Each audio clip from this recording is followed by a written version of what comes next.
stimulate our thinking as we approach Shabbos. Will give us something to talk about at the Shabbos table, and again, hopefully something to energize ourselves as we enter into the Shabbos. We close out the week, we shut off our phones, and we really enjoy and embrace the calmness of Shabbos. Obviously, it goes without saying that we miss everyone, that the building feels very empty. It feels like it's not supposed to, and God willing, we daven for the day when everyone can be back here and we can be enjoying each other together. The first idea I want to share is based on an idea by Stephen Covey, where Covey writes in his book, 7 Habits of Highly Effective People, he talks about creating paradigm shifts. And the way he describes it, he says, let's say I were to draw a big black dot on a piece of paper, and I were to ask you, what do you see here? So the majority of people would say that they see what? They see a big black dot in the middle of the piece of paper. But Covey says if you actually pay attention and you create that paradigm shift, what you'll notice is that there isn't just one black dot in the middle of the paper, but there's actually an enormous amount of white that surrounds the paper. And so you and I can actually change our perspective on something by refocusing from the black dot all of a sudden to the white space that surrounds it. Says Rav Kook, this ability to not just see the black dot, but to also see the white space around it actually defines our Judaism itself. This is an idea that I shared 10 years ago this Shabbos, which was my Prabha Shabbos at Boca Raton Synagogue, Parsha's Vayikra, in 2010, and they haven't kicked me out yet. And hey, Josh. And so this was 10 years ago I shared this idea. That Rav Kook says that the ability not just to see the black dot, but to see the white around it defines our Judaism. And that's because the Gemara in Yerushalmi in Shkalim tells us that the Torah was written using 2 types of ink, or 2 types of fire. One was an eish shchora, black fire, and the other was an eish levana, which was a white fire. Says Rav Kook, what does it mean, the difference between black fire and white fire? He says very simple. Black fire refers to the actual letters of a Torah scroll. The white fire refers to all of the white space that surrounds those letters, the klaf, that surrounds the black letters on a Torah scroll. Now you might ask, why does Rav Kook need to tell me that?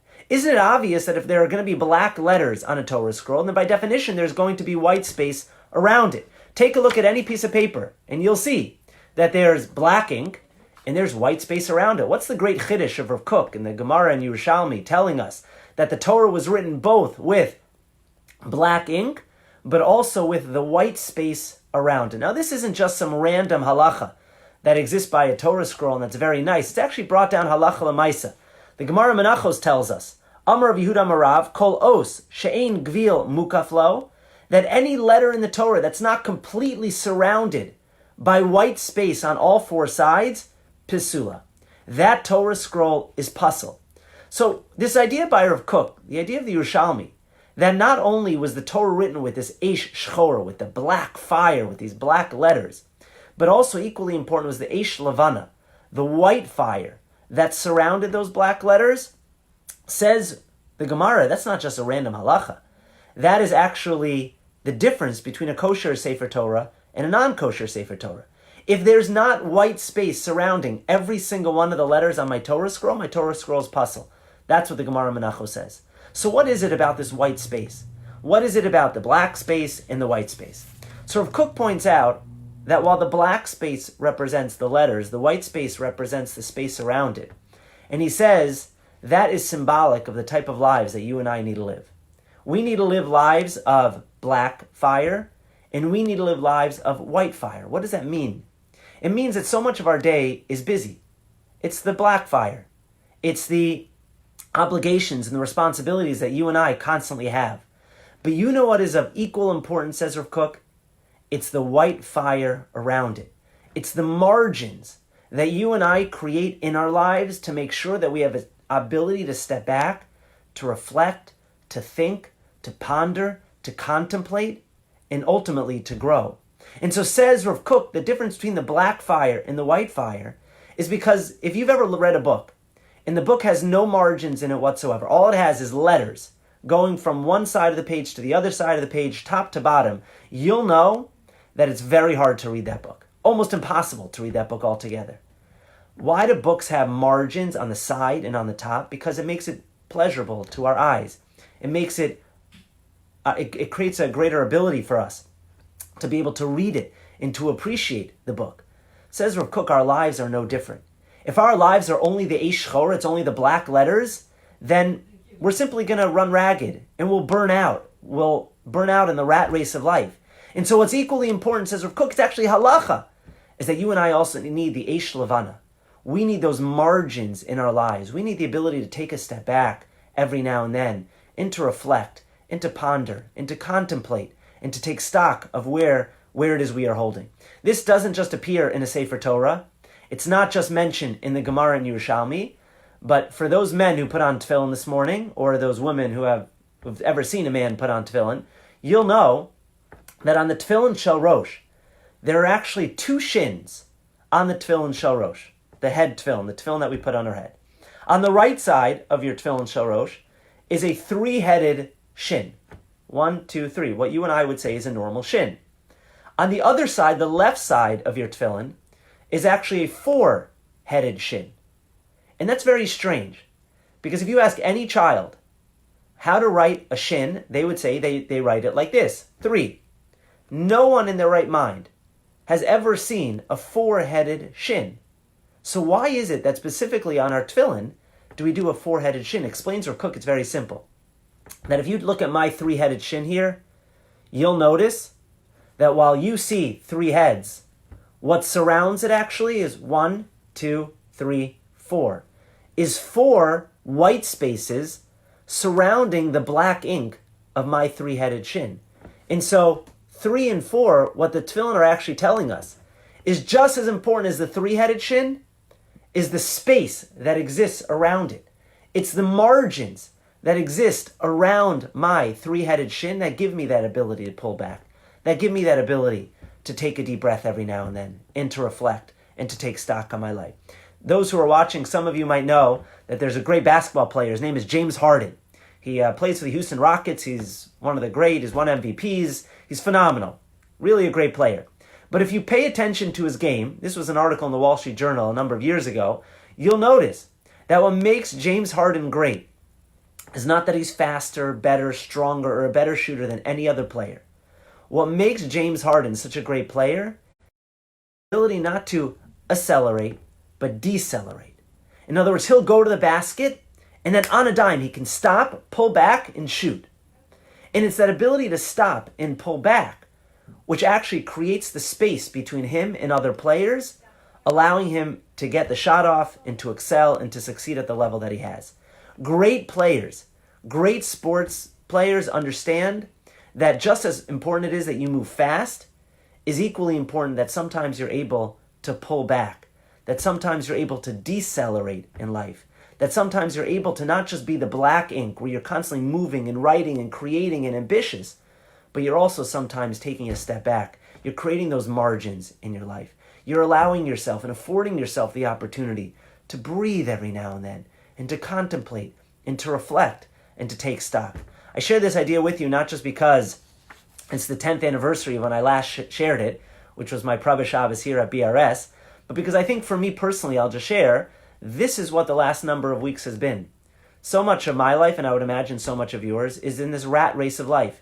You get up, you go to daven, you do the daf yomi, you go to work, you come home, the kids, dinner, bedtime, meetings, right? And sometimes you realize you don't even have a chance to breathe. For me, personally, what these few weeks have afforded me, while in many regards we're all busier than any other time in our life, but there have been moments where I've been able to pull back a little bit and reflect and create that margin in my life. And you know what? Eat dinner with my family and have a shalashudis out on the patio where we're all singing together. Those are moments of margin. That's what Rav Kook is telling us. Don't just make your life the Eish Shchora, the black letters, because if a page is only filled with black letters, it's not user-friendly. No one wants to look at it. No one wants to be a part of it. Of equal importance to the black letters is the Eish Shchora that surrounds it, the margins that we create around all of the action and the rat race of our life, that ability to decelerate, that ability every now and then to pull back and to reflect and to contemplate and to take stock of where we're holding. And so I encourage everyone that as we're about to enter Shabbos Kodesh to remember what Shabbos was about. Shabbos throughout history was always the opportunity for Jews to decelerate. It was always that opportunity for us to create that margin in our life and to say all week long, I'm producing and I'm constructive and I'm creative and I'm running and I'm running and I'm running. And certainly nowadays where all of our phones are operating 24/6, Shabbos is that oasis. It's that opportunity for us to decelerate, not physically like James Harden, but to decelerate spiritually, like a Jew is supposed to do on Shabbos, to reflect and ultimately to contemplate. Second idea that I want to share with you is from the Haftorah this week. Now, oftentimes we don't study the Haftorah, but this is a game-changing idea that I want to share with you. And so maybe, just maybe, we'll pay attention to the Haftorah this Shabbos. The Haftorah comes from the 42nd chapter of Sefer Yeshayahu, where in the second verse of the Haftorah this morning, Yeshayahu laments, V'lo osi, or Hashem laments through Yeshayahu, V'lo osi karasi Yaakov. Hashem says, it's so unfortunate that even though I created you and I made you into a people, V'lo osi karasa, you don't call out to me. You don't seek me out. You don't want that relationship with me. And instead, says the Navi Yeshayahu in this week's Haftorah, what do we do instead of calling out to Hashem? Ki agata bi Yisrael. Because you have grown tired of me. Hashem says, instead of calling out to me, you have grown tired of me. What does it mean to grow tired of Hashem? What does it mean to grow so tired in a relationship with Hashem that we no longer call out to Him? So, two interpretations. One is the Vayikra, which is found in most Mikros Kedolos. He's actually the father of the Radak, Rav David Kimchi. We have a different David Kimchi in our community. This is not him. The Rav David Kimchi, the Radak that's found in our Mikros Kedolos. This was his father, the Vayikra. And the Vayikra says a magnificent interpretation. You want to know what it means to grow tired of Hashem? Ki agata bi Yisrael, the Haftorah that we're going to read this week. He says the following, and I couldn't make this up. This is better Musar than any of us could have given. He says, Kol hayom ta'aneh v'ta'aseh kol malachtecha v'yata mityagea. All day long, you and I are productive. And you know what? We never get tired. We have to go to the store, we figure out a way to go to the store. We want to go to the gym, we figure out a way to go to the gym. You want to go for a run, exercise, do push-ups, whatever it is that you do, we have energy for everything. Except, says the Vayikra, Ula Erev, Bizman she'omer lecha bo mitpalel, but at nighttime Hashem says, when I ask you to come and to daven Ma'ariv, Ata meshiv ayef anochi.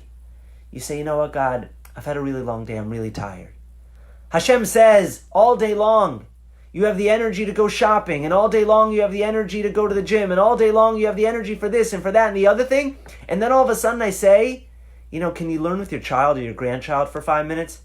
And you say, you know what, I'm really spent, Hashem, I'm wasted. I have no more energy for anything. So that, says the Vayikra, is the Pshat in the Pasuk, Ki agata bi Yisrael. Hashem says, you've grown tired of me. Everything else in the world you have energy for. Manage your stocks, you have energy for. Check CNN or Fox News 55 times every 10 minutes, you have energy for. But all of a sudden I ask you to open up a sefer. All of a sudden I ask you to learn with a child or a grandchild. I ask you to daven Shachris, Mincha, Ma'ariv. All of a sudden you say, Hashem, I'm so mityageh, I'm so tired. I don't have any energy for anything. That is the Vayikra, which again I think is unfortunately very insightful and very true. But I want to share a different interpretation. And that's one of the Dubna Magid. It's a beautiful Dubna Magid. He says, what does it mean, Ki agata bi Yisrael? That you've grown tired of me. And I'm happy to send this source in Hebrew to anyone who wants. He gives a parallel, a mashal. And the mashal is to a very wealthy businessman that comes home from a very long trip. And when he gets to the train station, he hires a porter to help him bring his bags from the train station back to his house. Porter carries the bags, comes to the house, and comes to the man, the wealthy businessman. He says, can you pay me for the job that I just did? The wealthy businessman looks back at the porter and says, no, you got the wrong bags. The porter says, how do you know I have the wrong bags? You haven't even looked at them. You haven't checked them. How do you know I have the wrong bags? Wealthy businessman says, I know very easily. I could see by your appearance, by the look on your face, that you have sweated and that you have exerted an enormous amount of effort. But that's impossible because my bags were very light. There was almost nothing in my bags. And so I know for sure that you have the wrong bags Because if you were carrying my bags, you wouldn't have put in so much effort. You wouldn't be sweating so much. The fact that you are shows me that you have the wrong bags. Says the Dubna Magid, that is our relationship with Hashem, and that is our relationship with Judaism. Judaism make us feel alive. Our relationship with Hashem is supposed to breathe new life into us every single day. It's supposed to make us feel vibrant and dynamic. It's supposed to make us feel like we're on top of the world. And if we don't feel that way, says the Dubna Magid, then there's something wrong with our Judaism. Then we're going about it all wrong. Then we don't understand what it's really about. Says the Dubna Magid, Ki agata bi Yisrael, when Hashem says you're growing tired of me, it means that we're doing Judaism all wrong. That if our Judaism isn't making us feel excited and dynamic, if it's not breathing new life into us every single day, if our relationship with Hashem doesn't energize us, but instead sucks energy out of us, then we're going about it all wrong. Says Rav Shimshon Pincus that this idea of happiness, this idea of joy in our Judaism, isn't simply a prerequisite to Judaism. In other words, it's not that I can't have a relationship with Hashem until I feel that joy or that happiness in Judaism. But rather, he says something much more profound. He says it's a siman about our Judaism. It's a sign about our Judaism. In other words, it shows our cards about what we feel about our Judaism. He gives another mashal. This is the Rapinkus. He says, let's say, who's watching here? Let's say I tell someone, I'll pick on my wife. Let's say my wife wins the lottery. And I know she won the lottery because I went through her bag and I found the lottery ticket and I looked up the numbers and I see that she won the lottery. But you know what I say to myself? I don't want her wasting all the money, because if I tell her she won the lottery, she's going to go to the stores, it'll be spent in 10 minutes or less. So what do? I don't tell her she won the lottery. And then I see her walking down the street, and she's walking around, she's moseying along, and there's no energy and no skip in her step, and you bump into her on the street. You know immediately that Ariel Moskowitz has not won the lottery, or does not know that she won the lottery. Because if she knew that she won the lottery, she wouldn't be walking around with her shoulders slumped and just moseying along. She would be walking around like she's on top of the world. She'd be running around. She'd be joyous. She'd be overwhelmed with enthusiasm. Says Rapinkus, that's what it means for us to feel joy in Judaism. It's not that it's a prerequisite to a relationship with Hashem, but it shows whether we understand what that relationship with Hashem means. If we understand that our Judaism is synonymous with winning the spiritual lottery, if we understand that our Judaism is supposed to make us feel alive, that it's supposed to breathe life into us, it's supposed to give us that sense of vitality and energy, then you and I should walk around with excitement and joy. Yes, life is not perfect. Trust me, I understand. And yes, there are challenges around us. But if there's air in our lungs, if we're breathing, as I spoke about in the Tehillim class yesterday, if we're enjoying the miracles of every single moment of our lives, then yes, you and I have a lot to be grateful for. We have a lot to cherish. We have a lot to be appreciative of. That every time you and I take those 3 steps into Shemona Esrei, we have the ability to connect with our Creator. What greater miracle is that than that? That we can have a face-to-face conversation, as we spoke about in the Tehillim class 2 weeks ago, that we have the opportunity to have a face-to-face conversation with the Creator of the universe. Anything that bothers us, all of our anxieties, all of the uncertainties, all the things that keep us up at night. You know what? You and I have an audience with the Almighty Himself. You and I have an audience with the Creator of the universe. And if that doesn't give you a little bit of comfort and breathe into your Judaism just a little bit of joy, then we don't fully understand what our relationship with Hashem means. That, says the Dubna Magid, is the understanding of V'la'osi karasa Yaakov. Hashem laments you're not calling out to me. Ki agata bi Yisrael, because you guys have grown so tired. Your Judaism is lethargic. Your Judaism is dried out. It's withered. It's dead. And what we need to do is we need to breathe life back into it. As we experience these weeks, where again, as we spoke about in the first of our Torah, when things are just a little bit slower, and we do have just a little bit more time. So maybe we should take that time to reflect upon that relationship with Hashem. What it means to have that unique relationship with Him, to be able to have those conversations with Hashem. Am I doing enough in my relationship with Hashem? Am I feeling that joy? Am I feeling that enthusiasm? Or has my relationship with Hashem grown stale? Has it grown lethargic? Is it outdated and archaic? Or does it need to be re-inspired? And does it need to be re-energized?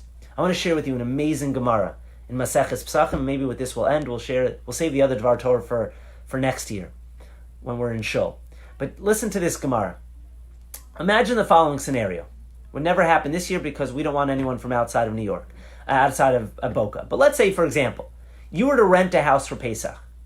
And in part of the rental agreement is that you say, I'm going to rent the apartment, or I'm going to rent the house, on the condition that it's already completely cleaned, checked for Pesach. I just want to show up and be done. I don't want to put in any effort.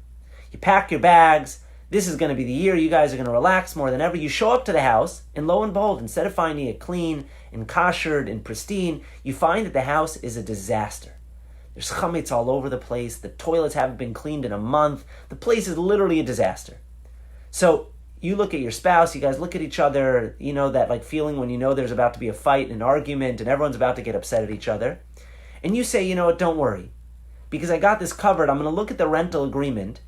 And I believe in the rental agreement it said that if there's chametz, if it's not fully prepared for Pesach, then we don't have to pay. What's the halacha though? Again, you come to this house, you assume that it would have been clean for Pesach, and lo and behold, it wasn't. What's the halacha? Are you allowed to get out of the deal or not? So the Gemara wonders this, believe it or not. And the Gemara in Pesachim says, Hamaskir bayis l'chaveru b'chezkas baduk. What happens if I rent a house, b'chezkas baduk, and I assume that it is checked for Pesach, and I find that it's not checked for Pesach? Exactly our scenario. Mi have mekach ta'osolo. Is this a faulty deal, or is it not? Does the rental agreement remain valid, or does it not remain valid? Now, if you asked me, and again, this might be a good conversation for your Shabbos table, but if you asked me, I would say the rental agreement is invalid. Here you and I had a deal. The deal was that I was going to rent your house, and that it was going to be cleaned and prepared and pristine for Pesach. I showed up. That wasn't the case. That's off. Listen to what Abaye says in the Gemara. Abaye disagrees. And he says that despite the blatant violation of the agreement, the rental agreement still remains valid. Why? I'm going to say these words in Hebrew. It's the Aramaic, the Gemara, and I'll translate it, but it'll blow your mind away, I promise. Says Abaye, Denicha le leinish lekiyume mitzvah begufe. Denicha le leinish lekiyume mitzvah begufe. The rental agreement remains valid because generally speaking, it's really enjoyable for us to do mitzvahs. It's really pleasurable for us to do mitzvahs. And so despite the fact that you and I had an agreement that I would show up at the house and that it would be completely cleaned and checked for Pesach, and now that I find that it isn't, says Abaye in the Gemara, don't lament and cry over literally spilled milk or spilled chametz, but you should be excited that you're now a part of a mitzvah of bedikas chametz and preparing for Pesach. You have the ability, the opportunity to participate in a mitzvah Hashem, in a commandment of Hashem. And so these words of Abaye, to me, are astounding. A person should love to do mitzvahs. We shouldn't run away from them. We should run towards them. We shouldn't shy away from it. We should embrace it as an opportunity to create and to connect with our Creator. That is the words of Yeshayahu Hanavi in the Haftorah that, God willing, you and I will read tomorrow. V'lo osi karasi Yaakov, Yeshayahu laments, you don't call out to me? Ki agata bi Yisrael. Because my mitzvos are starting to make you tired. My mitzvos, instead of breathing life and vitality into you, it's making you feel tired and lethargic. Denicha le'inish l'kiyumei mitzvah begufe, those words of Abaye, that we should enjoy doing mitzvos. We should feel every time we do a mitzvah, every time we daven, every time we learn just a little bit of Torah, that you and I have won the lottery. We've literally won the spiritual lottery. And while the world crumbles around us, we have access to tap into eternity, into ultimate spirituality. And if that doesn't give us at least a little bit of comfort, if that doesn't inspire us in even the littlest way, then says Rav Pinkus, we don't really understand what it means to have that relationship with Hashem. We should never come to a place of ki agata bi Yisrael, like the Navi Yeshayahu in the Haftorah says. We should never come to a place where we feel tired by our Judaism, but rather where we feel inspired and alive by our Judaism. And so we only shared 2 ideas this morning, but hopefully ideas that you could take to your Shabbos table that aren't just beautiful divrei Torah, but are ideas that will spark and generate conversation. First idea was this beautiful idea from Rav Kook, that based on the Gemara in Yerushalmi, that the Torah was written with an eish shchora, a black fire, and an eish levana, a white fire. And we learned that Gemara in Menachos tells us that just as important as the actual letters of the black fire is the space around it, the white fire, the margins that exist around those black letters. Says Rav Kook, it's to show us that in life you and I have to create margins. We can't just run. We can't always be on the move. But sometimes we need to pull back, and we need to reflect, and we need to contemplate. I brought you the example of James Harden, great basketball player. His success is not in his ability to always be on the move, but to actually decelerate faster and better than anyone else. That gives him the space to create a shot. That's what makes him so great, and that's what's going to make us great, is we're going to use Shabbos Kodesh as an opportunity to pull ourselves back and to reflect and to take stock of where we are in life and our relationship with Hashem, and to take a deep breath.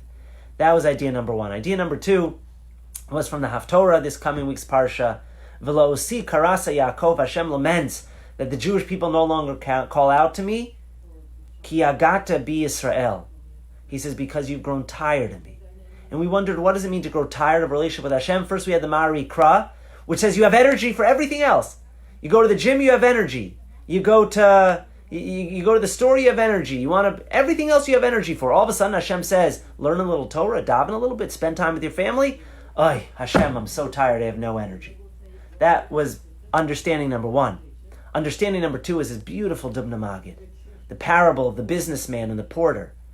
That if our Judaism is making us feel tired, if our Judaism is making us feel lethargic, if it's grown stale, then we're going about it all the wrong way.